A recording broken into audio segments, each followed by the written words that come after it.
Welcome everyone tonight. Thank you for coming. My name is David Young. I'm the cardiologist at Barton. I know many of you, and thank you for your continued support. I was asked to give a heart lecture because this is Heart Month, and one of the things I wanted to speak to you guys about is the effects of high altitude on your heart. I want to preference this by saying that I trained at sea level. High altitude heart disease was never taught to me, and it's something that as we've worked through this clinical year, I've seen more and more of the effects of high altitude on the heart and wanted to convey some of this information to you.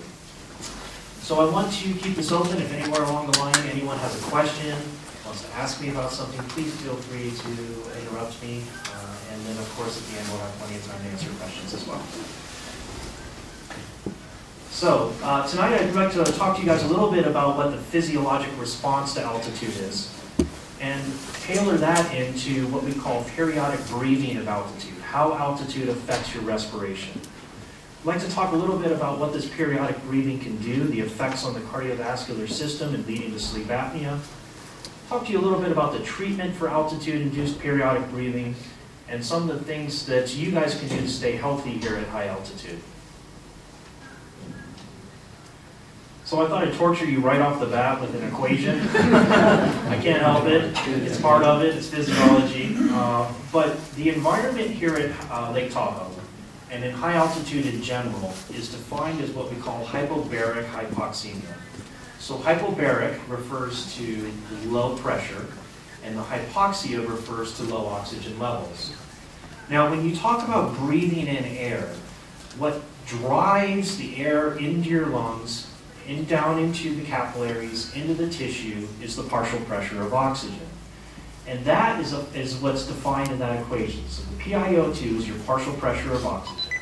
And that's a function of the amount of oxygen, the fraction of oxygen that you breathe in, which stays constant somewhere around 21%. And you multiply that by the barometric pressure minus another constant, which is the water vapor pressure. Now you can see here in this equation that three of the variables are constant. So the FiO2 is a constant, and the 47 millimeters of mercury is a constant.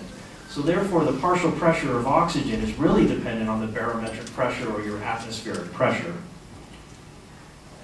Now the atmospheric pressure decreases exponentially with altitude. So I've put this graph here on the left represents the barometric pressure, and on the right, which would be your x-axis, that is the altitude in terms of meters. So I put a couple bars on there. You can see lake level, 62.25, approximate elevation. The barometric pressure is probably about 20 less than it is at sea level. And then as you climb up to the top of Kingsbury Grade, it continues to decrease further. And as you head out to some altitude like 10,000 meters, which would be, I guess, Mount Everest at that altitude, the barometric pressure is non-existent. Already short of breath. So you can see that as you climb up in altitude, the problem is your barometric pressure drops, and the percent of oxygen in the air therefore drops as well.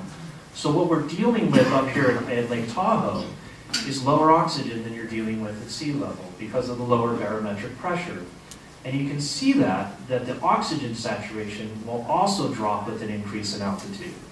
So many times we'll see patients in the office and they have an oxygen saturation of 95%, which if you're at sea level you might consider to be low, but that may be perfectly normal up here at this altitude.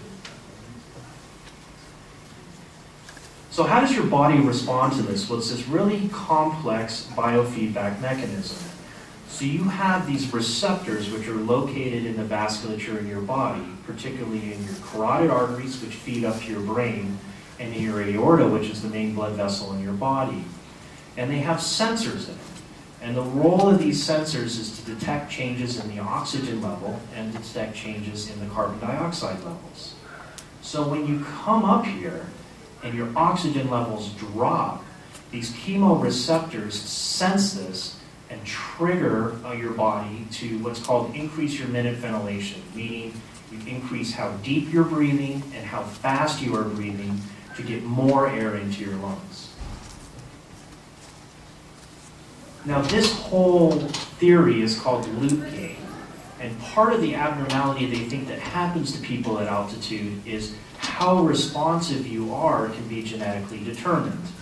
So for instance, if someone is really sensitive to PaO, to your oxygen levels, you may detect this lower oxygen level and have a heightened response which leads you to hyperventilate to increase your oxygen levels.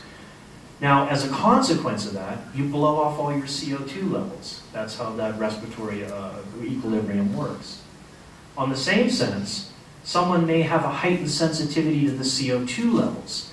And if the CO2 levels start to rise, then that can cause you to hypoventilate.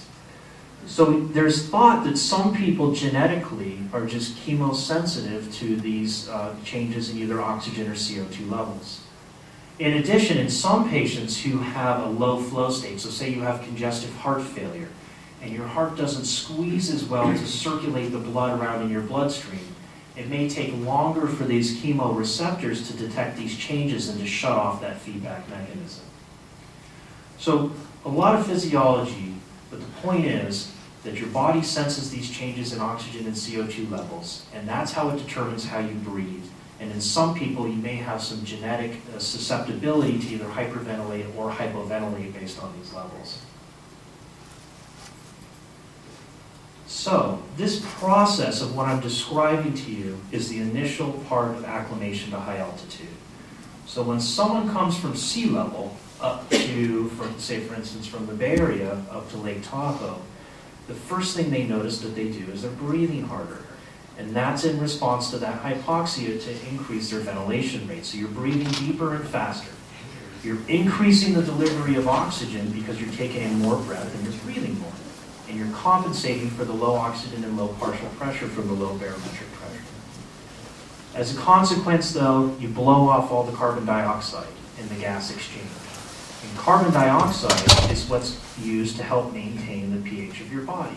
Your body is maintained at a stable pH, somewhere around 7.4.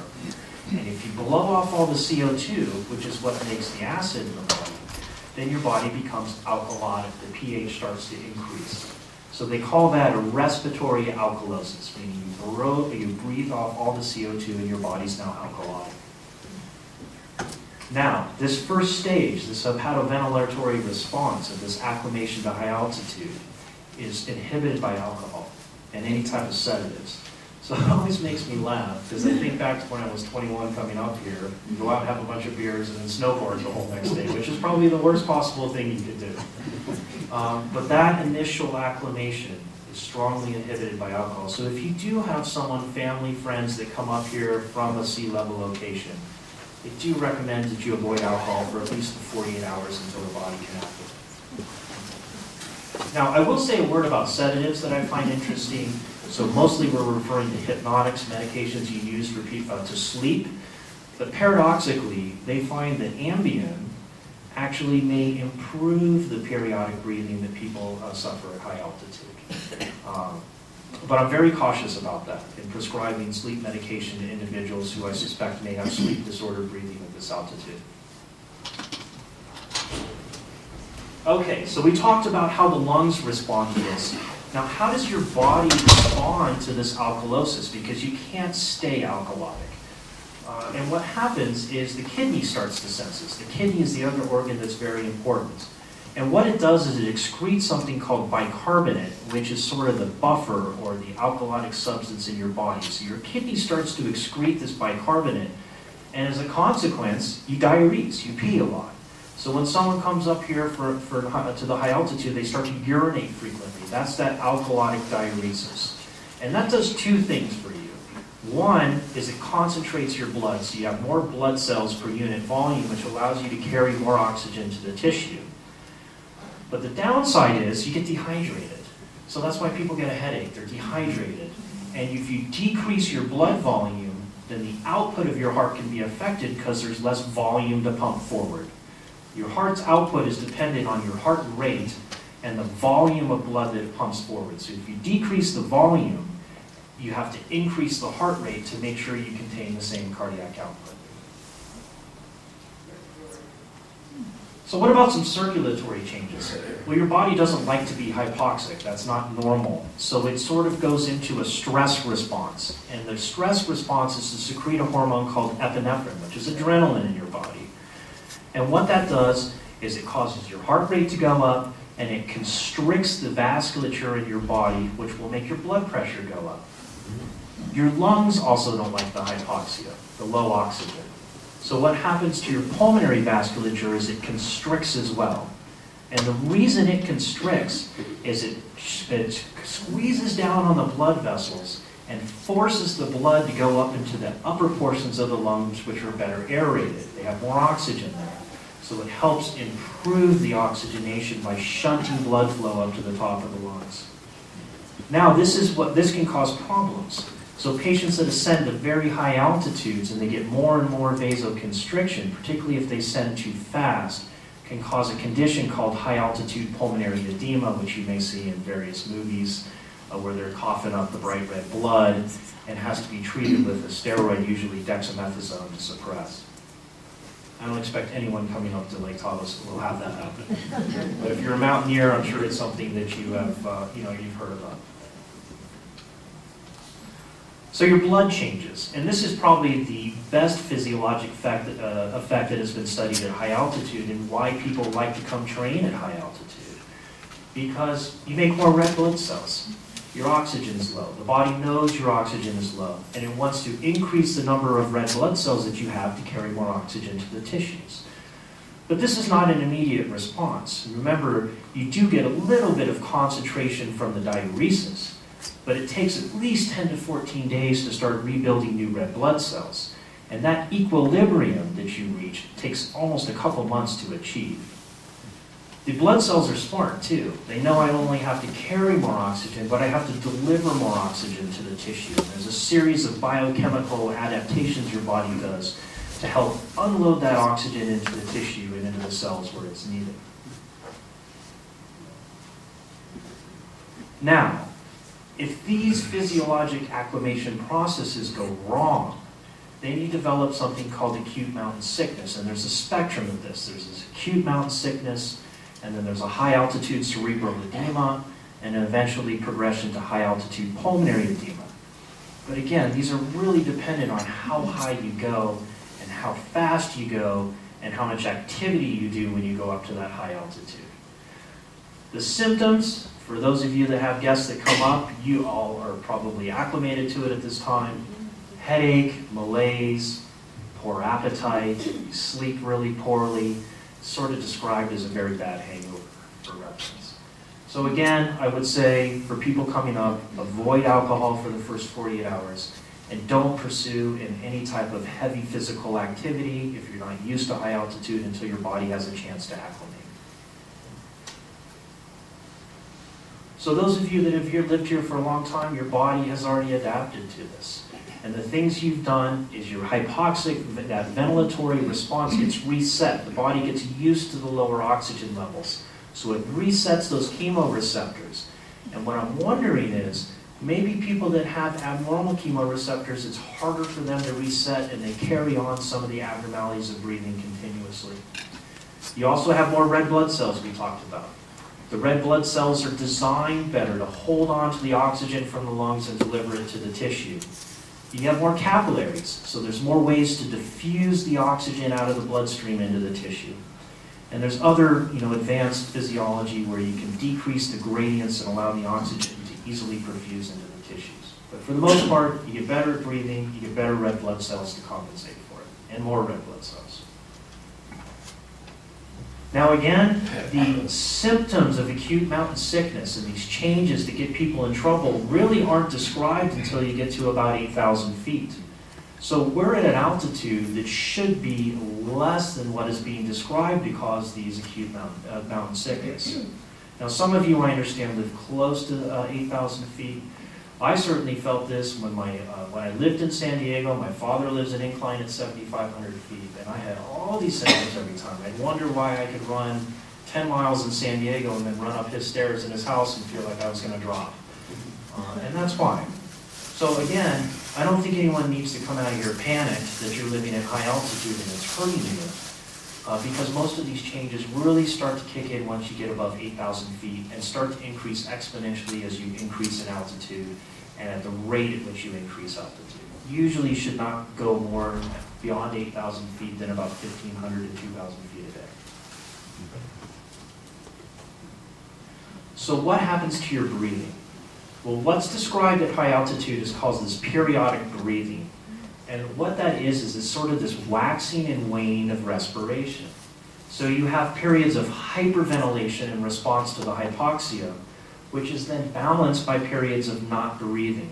And what we call medically patients that don't breathe is apnea. So you may have heard of sleep apnea. That refers to lack of breathing during sleep. So again, you get hypoxic, your oxygen levels are low, you hyperventilate in response to the hypoxia, which leads to low CO2, this hypocapnia, which then your body senses, so you stop breathing to allow the CO2 levels to rise back up in your body. But the consequence is, if you stop breathing, then you get hypoxic again, and that whole cycle perpetuates. But I want to distinguish this between obstructive sleep apnea. So there are two forms of apnea that people can suffer from. Obstructive sleep apnea is typically found in patients who are overweight, have a large neck circumference, may have small jaws, oversized tonsils, anything that can obstruct the airway moving down into the lungs. So you can sort of see in this cross-section of the jaw, here's the normal airway passage, but in someone that is obstructive, in this case a big tongue, it can fall back, prolapse into the airway, and obstruct the airflow down into the lungs. So in these patients with obstructive apnea, you're trying to breathe, but you can't get the air in. That's different to the periodic breathing of high altitude, where you're not breathing and you're not moving air. Different mechanism. So altitude's not the only thing that causes this central sleep apnea or this periodic breathing. Sometimes it's called idiopathic, meaning we have no idea what causes it, it's just there. Otherwise, in patients who are really obese, you can have a hypoventilatory syndrome that triggers this, and this is very, very common in patients who have congestive heart failure. So in patients who have low output of their heart, their oxygen levels are low because of the low output. They hyperventilate because of the low oxygen, develop the same low CO2 levels, and have that same periodic breathing. That also happens in patients who have an acute stroke. So frequently when we work in the coronary care unit, patients with bad heart failure will demonstrate this breathing, and it's called Shane-Stokes respirations in that regard. Now there's also a way to hypoventilate, and that's usually in patients who take long-term narcotics. So someone who's on methadone therapy, and I would probably put OxyContin in this therapy as well, that suppresses the drive that suppresses your drive to breathe, which can cause you to stop breathing, develop hypoxia as well. So here's periodic breathing. Again, on the top bar here, this is normal respiration. Even flow, even pattern, and consistent. This is the periodic breathing of high altitude. Here is your hyperventilation in response to the hypoxia, the development of the hypocapnia, the low CO2, the apnea, which then triggers the hypoxia again, and off you are in the same cycle. And this is how we diagnose it in our office. So I started seeing all these patients with these classic signs. They don't look like they're overweight, but they have all the symptoms of sleep apnea. They're having high blood pressure and atrial fibrillation, everything that we correlate with sleep apnea. So what we started to do is measure their oxygen levels at night. And And we put this little thing that's called a pulse ox on their finger, and I'll show you some pictures of that later. And then we followed it. And here is an abnormality. So on this axis is your oxygen saturation, starting at 100, going all the way down to 60. On the bottom graph is the heart rate. Your oxygen saturation should be above 90%. There's no reason for it not to be. But you can see here, as the patient starts to fall asleep, there's these dips in the oxygen saturation, which I believe correspond to these periods of hypoventilation in this central apnea. These were not in overweight people who we would diagnose with obstructive sleep apnea based on their body habits and risk factors. Here's another example. Oop, let me go back. Not sure how to do that. So, there we go. Again, patient falls asleep, markedly abnormal oxygen saturations. Everything in the red is abnormal. Blue represents normal saturation. Not people who I would characterize as obstructive sleep apnea. But clearly something is happening to their respiration at night to make their oxygen levels drop. So what symptoms are we looking for? I would put these symptoms in both central sleep apnea and obstructive sleep apnea, with the only difference that I didn't put up there is loud snoring. So if you have a spouse that snores and bring down the house, I would highly encourage them to come see us to get this checked. But people feel sleepy because your sleep's interrupted. You get hypoxic, your body senses the hypoxia, it startles you, you get aroused at night, so you have this fragmented sleep which leads to daytime sleepiness. And patients can actually have higher rates of accidents during the next day because their concentration is poor from the lack of sleep. Sometimes people get chest pain at night, angina, from a lack of blood supply to your heart because the oxygen levels are dropping so low. Again, we talked about urination. Frequent urination at night can be a sign. Sometimes people wake up and they feel like they're gasping or choking for air. That's a lot of time when I get described to me in the office. It says, hey, listen, my husband or wife, they snore and then all of a sudden they're gasping for air. And that's a sign to me that there may be a problem with the breathing. Mood problems. People get depressed. They don't feel as energetic. And again, anytime your spouse stops breathing at night, I would highly encourage them to come be seen. So what happens to your blood pressure? So let's switch out. So we kind of talked about, we've done the physiology, how your body adapts, how it affects your breathing. Well, how does this all tie into your heart? Well, one of the most common things we deal with is hypertension, high blood pressure. It's more common amongst people with sleep-disordered breathing. I use the term sleep-disordered breathing to now encompass not only the central sleep apnea, but the obstructive sleep apnea as well. How severe your sleep apnea is usually correlates with how bad your blood pressure is. So if you have severe sleep apnea, you're almost 3 times more likely to have hypertension than someone who doesn't. One of the real common times I see sleep apnea is someone who has what we call resistant hypertension. So they'll be on at least 3 blood pressure medicines and come in with a blood pressure of 160 or 170. And you're scratching your head going, God, how much more medication do I have to give you to bring down this blood pressure? And you'll find that if you test these people, a high percentage of them, 71%, have sleep apnea that hasn't been treated.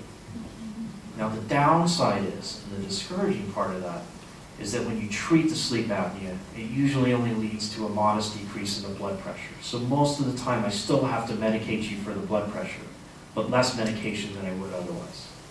And in many cases, can take out that resistant factor. Now the pulmonary hypertension, again, we talked about this vasoconstriction. But usually this is only mild, and this is a good thing for you because, again, you're moving the blood up to the top portions of the lungs so you can help oxygenate it. But in some patients who have bad lungs, this can be terrible. So if you have things like emphysema, a form of chronic obstructive pulmonary disease, you don't have that pulmonary reserve that you used to. And increasing the pressures in your lungs can lead to bad things, particularly failure of the right side of your heart. So if I see a patient who I think has sleep apnea, and they have low oxygen levels during the day as well as night, then that's a patient who's at high risk to me and can develop right-sided congestive heart failure. So coronary artery disease, the other very prominent part of cardiology. If you have severe sleep apnea and you leave it untreated, chances are you're going to have more complications from the coronary artery disease than someone who doesn't have sleep apnea. Whether you're talking about heart attacks, getting admitted for chest pain. You know, a heart attack is sort of a syndrome that progresses. So there's what we call unstable angina, which means you're having chest pain but no evidence of heart injury, all the way up to what we call an ST elevation infarction, where there's complete occlusion of a blood vessel and an acute cessation of blood flow to the heart. If you treat the severe sleep apnea, you have less of a chance of having a cardiovascular complication from your underlying coronary disease. So if you have coronary disease and you have severe sleep apnea that you're not treating because you're intolerant of CPAP, can't handle the mask, I strongly encourage you to come talk to us so we can help you with that, because there is a clear reduction in cardiovascular events with treating the apnea. Now, interestingly, if you only have mild sleep apnea, maybe it's good for your body to be a little hypoxic, because if you have an occluded artery, your body can sense that and use those levels of hypoxia to do something called angiogenesis, which you generate new blood vessels. So you allow your body to bypass itself, to grow arteries from one side of the heart over to the other to feed the area with the blocked artery. Interesting. But severe sleep apnea doesn't work that way. Now, what about your heart rhythm? Well, your heart rhythm is strongly affected by sleep apnea and periodic breathing of high altitude. Most of the time, we see bradycardia, which stands for slow heart rhythms. But you can have asystole, which is a complete lack of a heart rhythm, no electrical conduction, and it can last for as long as 10 seconds. We have one patient who has terrible sleep apnea. He won't wear his mask. He says, there's no way I'm wearing this. I can't take it. And he has atrial fibrillation as a consequence. And I said, well, hey, let's check your heart rhythm overnight to make sure everything's okay. 8 seconds with no heart conduction on this rhythm. So I finally said, this is awful. I can't sit here and look at this. You're killing me with this. And I said, you know, I'm thinking about giving you a pacemaker because of this. He says, I don't want a pacemaker. I'm not getting a pacemaker. I said, okay. I said, how about oxygen? Would you at least try oxygen so I can do something to help prevent this? So we put him on 3 liters of oxygen. That 8 seconds turned to a longest pause of 3 seconds and just corrected the hypoxia. But bradycardia, very common in patients with sleep apnea, and it can persist into the following day. So you can have slow heart rates the following day, which further contributes to your fatigue and lethargy. You treat the sleep apnea, the bradycardia goes away. Okay. And it's not like patients with sleep apnea, for the most part, have diseased conduction system. Or if you've had high blood pressure or coronary artery disease, the electrical conduction to the heart gets damaged and frays over time. They're normal. It's just an imbalance of the nervous tone, they think. You have 2 nervous systems, a sympathetic and a parasympathetic nervous system. It's an imbalance of your parasympathetic nervous system which leads to the bradycardia. So here is an example. This is a patient with sleep apnea, and I'll try and walk you through this. So up top is the oxygen saturation.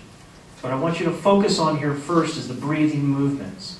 So again, here's the hyperventilation, followed by the apnea. Heart rate drops off. Oxygen saturation drops off. That is the physiology of how everything's tied together. It begins with the apnea, which leads to the hypoxia, which leads to the bradycardia.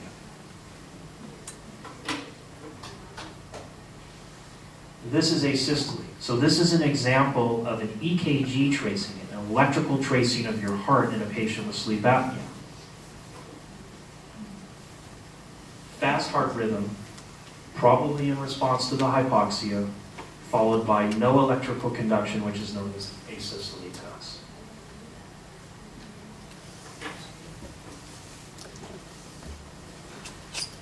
Now, let's switch gears from a slow heart rhythm to a fast heart rhythm. And what I'm going to describe to you guys is called atrial fibrillation, which is the most common heart rhythm disorder we see in cardiology. Chances of you developing atrial fibrillation increases with age, so by the time you're over 75, you got about a 10% chance of developing this arrhythmia. Most of the time, we see it in response to things like high blood pressure, coronary artery disease, leaky heart valves, weakened heart conditions. But sleep apnea is very correlated with atrial fibrillation. So in a normal heart conduction, you can see that an electrical impulse will be generated from up here in what's called your sinoatrial node. That's what makes a sinus rhythm. Travels down to another node called your AV node, and then passes down through special electrical tracts in the ventricles, your right ventricle and your left ventricle. And this passage of electrical activity is what causes your heart to contract. And it's designed specifically to rhythmically contract, so the electrical activity spreads through the atrium, then pauses in the AV node to allow the atrium to contract and to prime your ventricles so you can maximize the heart output. Now in atrial fibrillation, it's completely chaotic. So you lose this synchronized electrical activity, and what you've developed in the top chamber is this chaotic electrical depolarization. So you can go from a top rate of 60 to 100 beats per minute to the top chambers contracting anywhere from 400 to 600 beats a minute. They're fibrillating, they're wiggling. And what happens is you lose about 15% of your heart's output in this arrhythmia because you lose that synchronization and the optimization of your heart function. So the EKG, instead of showing this nice electrical activity, will show us this irregular tachycardic fast heart rate. So 32 to 82% of patients with atrial fibrillation have sleep apnea. And to me, when I see someone with sleep apnea, or atrial fibrillation, I always inquire about sleep apnea. Are you sleepy during the daytime? If you sit down to watch a movie in the middle of the afternoon, do you fall asleep right away? Very high correlation, particularly with what we've seen up here in Lake Tahoe. And more importantly, so if someone comes to see me with atrial fibrillation, they say, I feel terrible. Because some people feel awful in this rhythm. They're fatigued, lethargic. Some people have no idea. But if I'm going to shock you out of atrial fibrillation, put you back into your normal heart rhythm, it's very important to me whether you have sleep apnea. Because if I don't correct your sleep apnea, you can see there's an 82% chance that your atrial fibrillation is going to come back, which is unacceptable. As opposed to 42% if your apnea is treated, or 53% if you have no history. So if you have atrial fibrillation, and we're contemplating putting you back in your normal heart rhythm, it's very important that we establish whether sleep apnea is there and make sure we're treating it. What about congestive heart failure? Well, we sort of touched on this a little earlier. The heart output is weak. It's not pumping blood forward. It's not delivering the oxygen. You're hyperventilating from the hypoxia. You're developing hypocapnia and hypoventilating, getting apneic. That's that Shane-Stokes respiration we talked about. How bad you have it really depends on how bad your heart failure is. Terrible end-stage heart failure, very common to observe this in the hospital. Now what's emerging is, can sleep apnea cause heart failure? Because you know heart failure has two syndromes. You can have heart failure even though your heart is functioning normally, it's pumping fine, but it doesn't relax as well as it used to. And that's an evolving clinical syndrome of heart failure that we think may be caused by sleep apnea.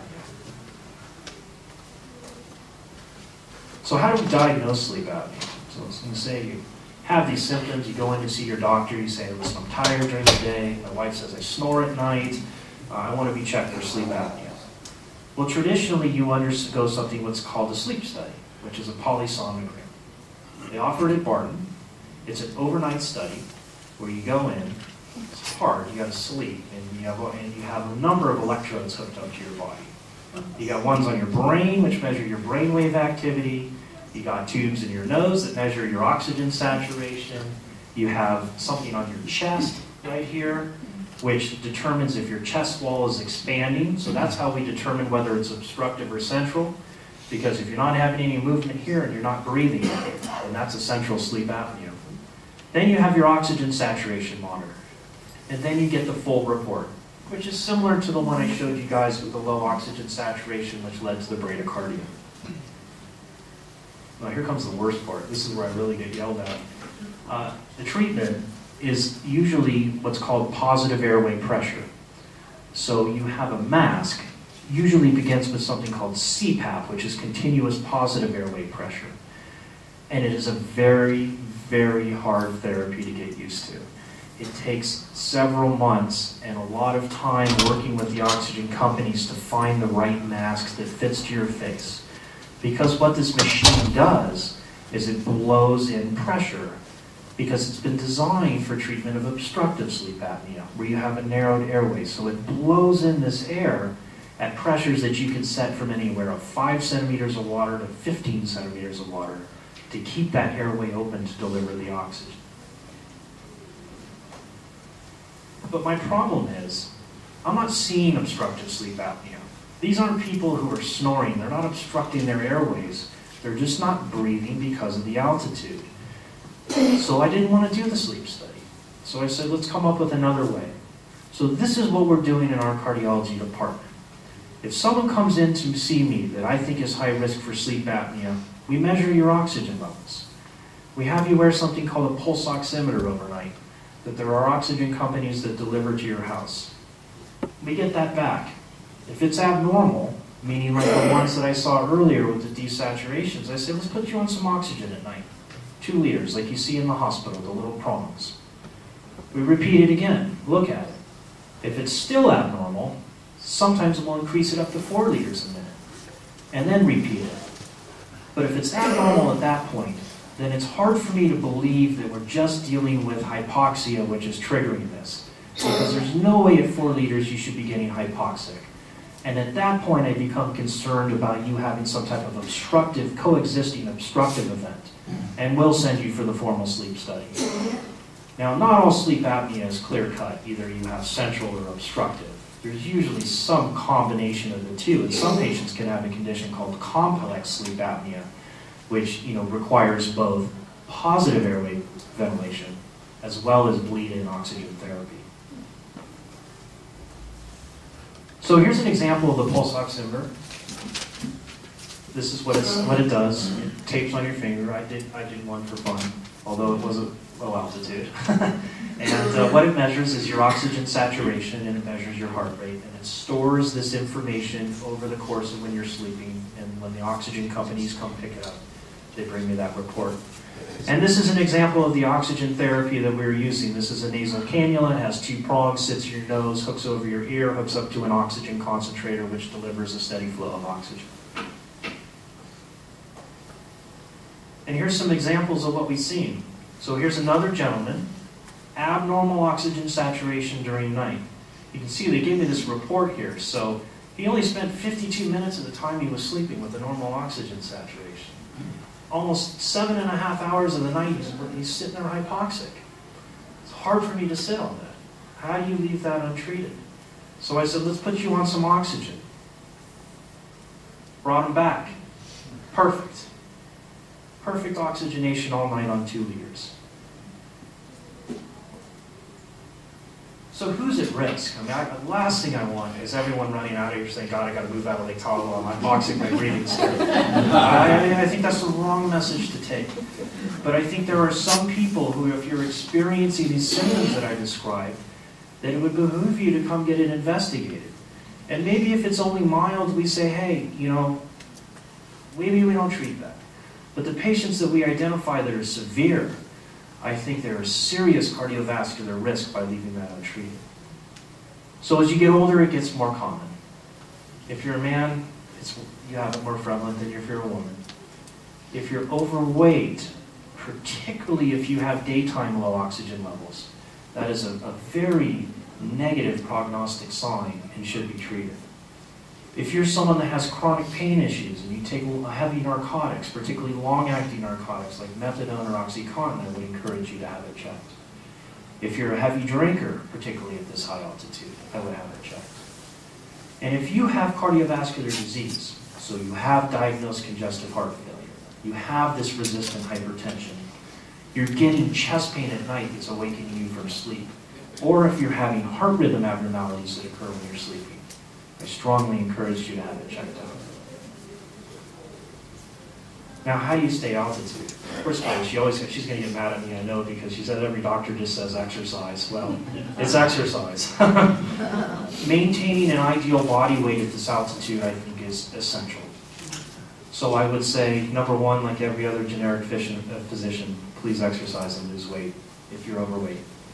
Now, smoking has twofold. Number one, when you smoke, it inflames the airways, which can further lead to obstruction.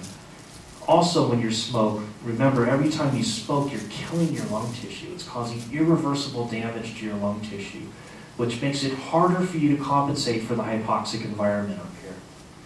I would encourage you to avoid excessive alcohol, particularly if you're someone that may have mild sleep apnea, as well as excessive caffeine use prior to sleep, and stay hydrated. Okay, it's very important to stay hydrated up at this altitude. The other thing I would say, staying healthy, is CalSTAR. I can't tell you how many patients have come in to our office who we see after they're flown to Renown or Carson Tile for an acute MI and are staring at a $30,000 bill for their helicopter ride, which their insurance doesn't cover. It's incredibly affordable. I think it ranges anywhere from like $30 to $40 a year. It covers your whole family. It covers the whole household. So if you are someone who's elder, possibly with a cardiac disease, I can't encourage this enough. We have plenty of flyers in our office. All I encourage you to do is just take one, call them, say, here's my insurance information, am I covered or not? And if you're not, I would strongly encourage you to do it, because we can treat about 90% of the cardiovascular disease here at Barton. But some stuff I just can't do. If you're having an acute MI and need an angiogram and a stent put in, I have to airlift you out of this hospital because time is everything. And this certainly makes it a lot more palatable to do. So I think I'm going to stop. I know that's a lot of information, but that is what we and our staff have been seeing here since we've been working dedicated over the last year in terms of high altitude, how I feel it's affecting the heart, and I just wanted to take the time to convey that to you guys. So thank you for being patient and listening. Any questions? Yes, sir. In relation to the symptoms you first spoke about, yes, people initially come to this altitude. Yes. And the effects on that.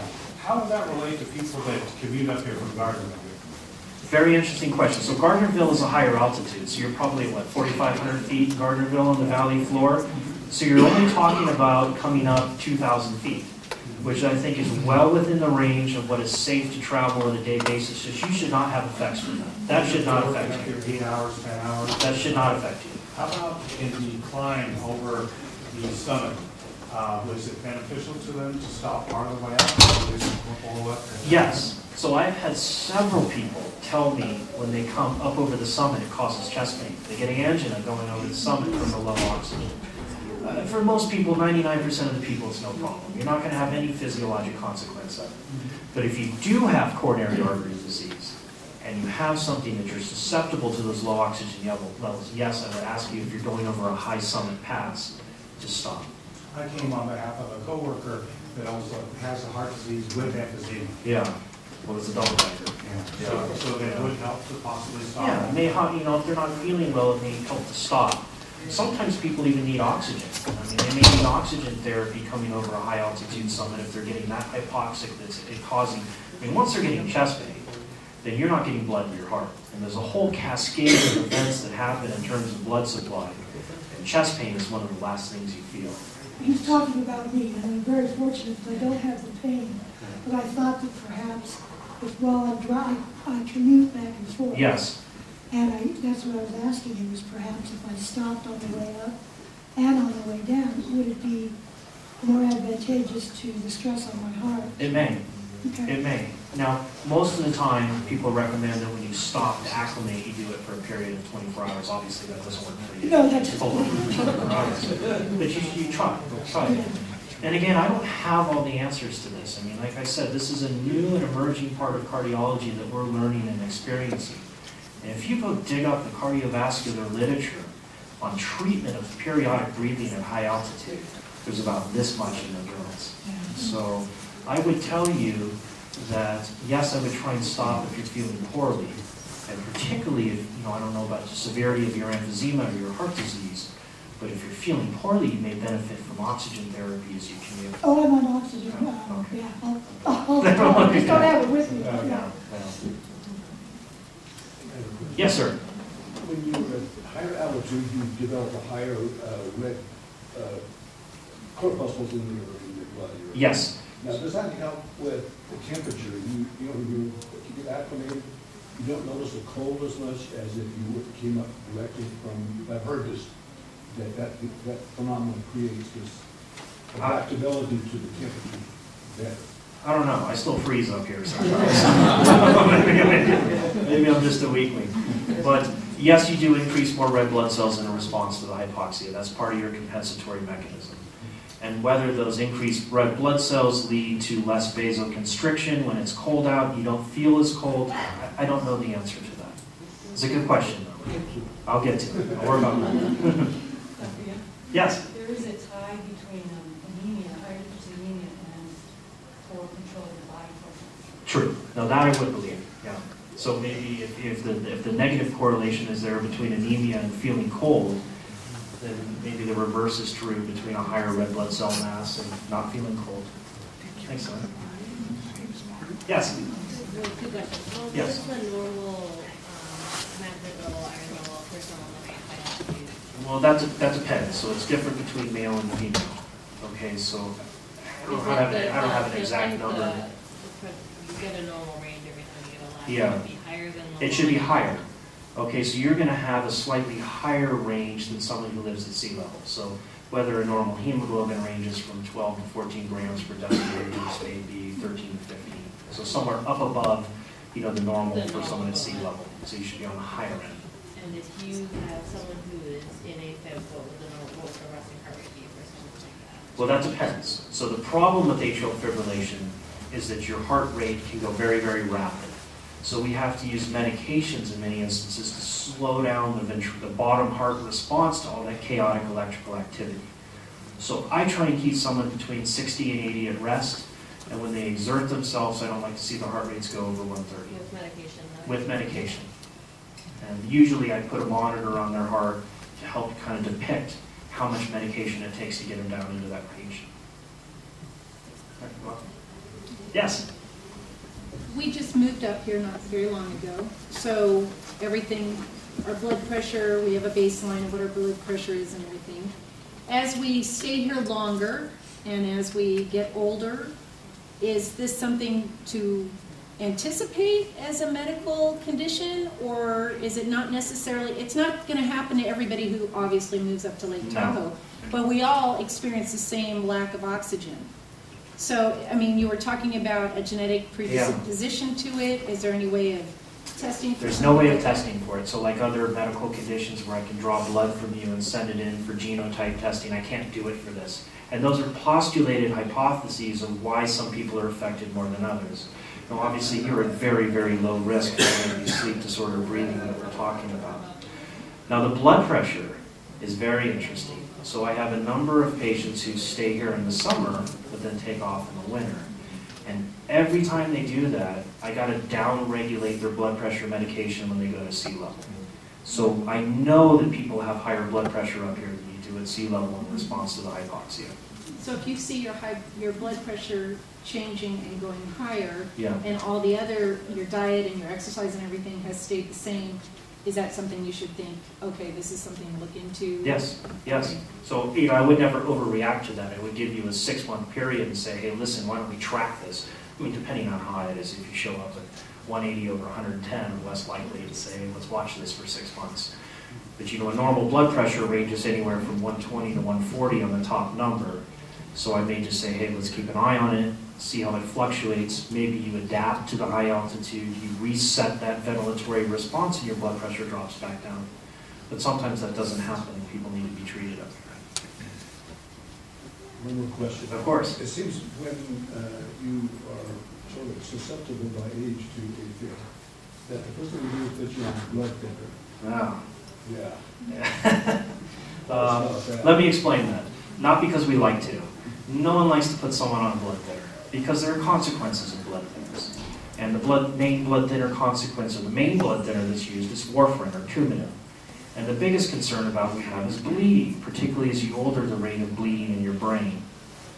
Atrial fibrillation, when your heart is doing that chaotic rhythm, it no longer contracts. It doesn't push the blood out. It just pools and then passively drains into the ventricle. And when it pools like that, you can form a clot in your heart. And if you get a clot in your heart, it's usually on the left side. It breaks loose, gets pumped into the circulation, and goes up to your brain and causes a stroke. Now, not everyone with AFib is at risk for a stroke. There's very specific defined criteria. So if you're over 75, that's a risk factor. If you have high blood pressure, that's another risk factor. If you have congestive heart failure, that's one. If you're diabetic, that's one. And if you've had a stroke before, then you have double the risk. So if you have a score of 1, or say a score of 0, you don't have any of those, then an aspirin's fine, full-strength aspirin. If you have one of those risk factors, it becomes very debatable whether you use an aspirin or Coumadin. If you have more than one, then definitely being on a blood thinner such as Coumadin. Now you may see on the news there are several new blood thinners which have come into the market, one being Pradaxa and the other one being Xarletto, which are both medications that have been studied and are just as effective, if not better, than warfarin at preventing stroke. But each one of those has their own independent downsides. That's why we do it.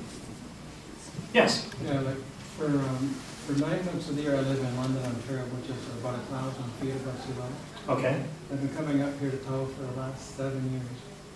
And this year, for the first time, for me, I'm having difficulty sleeping. So I'm either drinking alcohol to put me to sleep, or I'll take a sleeping pill. But I'm finding if I'm laying in bed, I'll have difficulty breathing, so I've got some nose drops that clears my nasal passages. Wow. And so I can, if I do all of that, not necessarily Yeah. alcohol, but Yeah. I can get a good night's sleep. Yeah. So I'm curious, I guess, as to whether that's physiological or psychological. I would say physiological, hopefully not psychological. The nasal congestion that you define, so it's dry up here, which leads to nasal congestion. And having nasal congestion can trigger obstructive sleep apnea because you just can't breathe through your nose, you're obstructing the airway. So that may be what you're experiencing when you come up here. But you're naturally going to acclimate for the first couple of days you're up here. Now that's an average of the first couple of days, so there's got to be some variation in that. And maybe it takes some people a couple weeks. And having trouble sleeping at night is one of the most common symptoms of acclimating to high altitude, which should get better. Now if it doesn't get better, I would say after 3 weeks to a month, then there may be some other things to look at. And maybe you're one of the people that would benefit from just checking your oxygen levels overnight. It may help define that issue. Sound like an oxygen representative. Yes?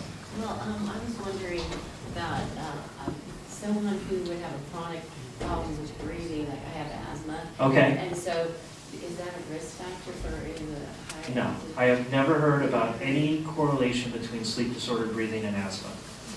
Because you're already, having a lack of oxygen Right. sometimes. But, so, I don't know of anything that's correlated those two. In all the research I did for this, I did not see any mention of asthma. because my asthma seems to have gotten better. The second person that's told me that. Yeah. Someone else told me today that they moved up from California and they had asthma and they were on all these bronchodilators, inhalers. And then they came up here and their asthma was totally better. So maybe it's the clean air. Less air, but clean air. Yes, Lynn? Are there any long-term benefits of living in high altitude besides kind of the sports thing, dropping down to low altitude and memories? Don't know. Don't know that. I mean, I would say that having a red blood cell mass, if you have coronary disease, is beneficial. Sometimes I think of patients with coronary artery disease who I'm trying to put through cardiac rehabilitation, and exercising in a mildly hypoxic environment is beneficial. But whether you live longer at high altitude, I don't know. I hope.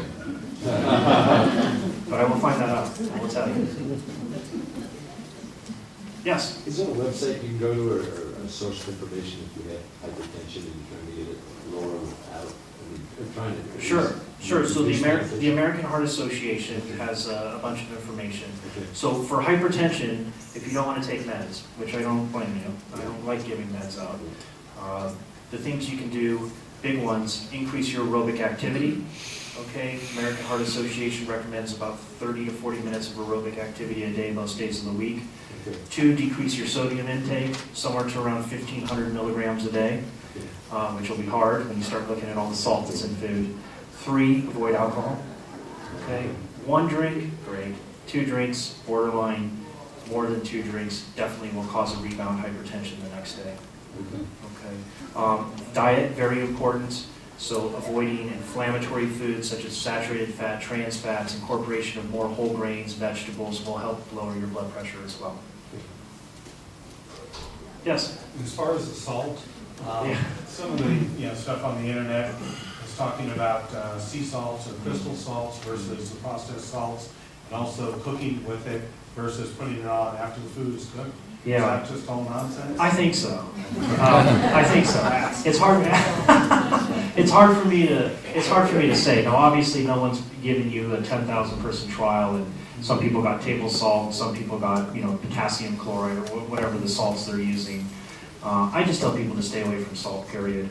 And the people I'm really conscious about that are the ones with heart failure, because when you have heart failure, your body's mechanism is it wants to retain salt to retain fluid, and that's exactly what we're trying to counteract. We're trying to get rid of fluid. So I just stay away from salt altogether. Now, salt has a mild effect on people if you're just talking about hypertension. So restricting your salt may shave 5 to maybe 10 points off your blood pressure. Okay. Well, thank you. I appreciate all your attention.